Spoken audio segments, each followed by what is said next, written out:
A gente levantou no bloco anterior, procuradora, sobre as decisões monocráticas, né, que eu enxergo hoje como uma chaga na Suprema Corte. O próprio portal do STF atualiza diariamente, né, a quantidade de decisões proferidas pela Suprema Corte e separa quais foram monocráticas e quais foram tomadas de forma colegiada. E mais de 80%, para não dizer quase 90%, só esse ano foram decisões monocráticas. Obviamente que muitas questões mais polêmicas acabam indo para o plenário do Supremo depois, mas até chegar nesse caminho, quais são os prejuízos? E quando há depois esse encaminhamento, quais são os prejuízos para o judiciário brasileiro dessas decisões monocráticas, então, na sua visão? Eu sou terminantemente contra essas decisões monocráticas, né? O que é o Supremo? O Supremo são os 11 ministros, né?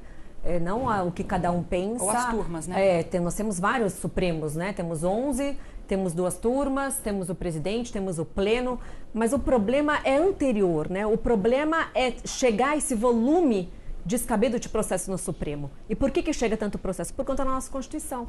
Nossa Constituição é completamente ampla, tem todos os direitos possíveis e inimagináveis na Constituição, direitos sociais que não acabam mais, tudo está inserido na Constituição, então o Supremo julga despejo, né? O Supremo julga qual foi o campeonato, o campeão brasileiro de futebol de não sei quando, né? Se o goleiro Bruno tem que ficar preso ou não. Essas questões nem tinham que chegar no Supremo. O Supremo tinha que ser uma corte constitucional, né? O Brasil, além de ser o único país do mundo que tem 4 instâncias, é o único país do mundo que a Corte Suprema julga questões criminais. Então, a origem está maculada. Tá? Então, diante disso, tudo chega no Supremo e não dá para os 11 ministros se debruçarem sobre tudo. Então, por exemplo, na Suprema Corte Americana, eles julgam por ano, eles têm aproximadamente 100 processos pautados, tá? É menos, é 80 e poucos. Vamos supor que sejam 100 processos. O Supremo também tem 100 mil processos. Como que 11 juízes vão julgar 100 mil processos? Por isso que resulta nesse exagero de decisões monocráticas, que eu não concordo também. Da monocrática, depois vai para a turma muda, daí solta um, daí foge. O exemplo foi o caso do ministro Marco Aurélio Mello, que monocraticamente soltou o André do Rep, um dos maiores traficantes, os maiores chefes do PCC, com ligação da máfia italiana.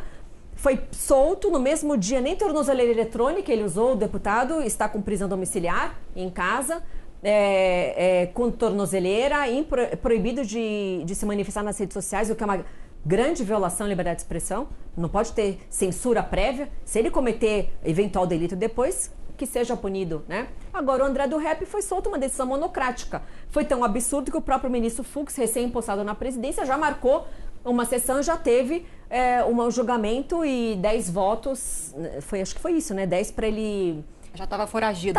Você defende o fim da decisão monocrática? Sim, sem dúvida. Sem dúvida, mas eu acho que, é claro que em casos urgentes, muito urgentes, né?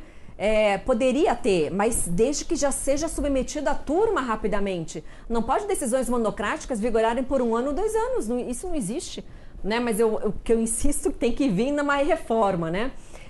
Eu acho que não é o momento de se falar uma mudança da Constituição, mas o professor Modesto Carvalhosa acabou de publicar um livro novo, uma nova Constituição ao Brasil, e um dos pontos seria isso, né? Tornar a Suprema Corte uma corte exclusivamente constitucional.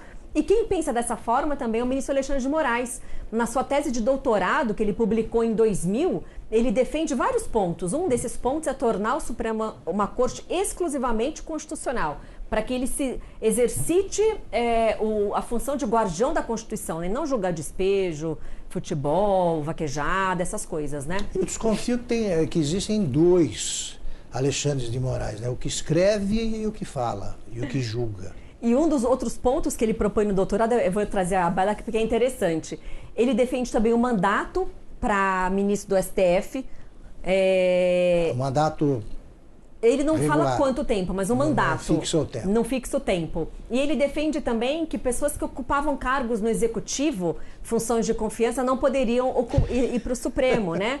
E ele fez isso mesmo, né? Porque ele era ministro da Justiça e foi indicado. E o professor Carvalhosa, ele defende essa constitucionalidade. Eu vou falar agora de outra PEC, que é muito importante, que é a PEC 35 de 2015.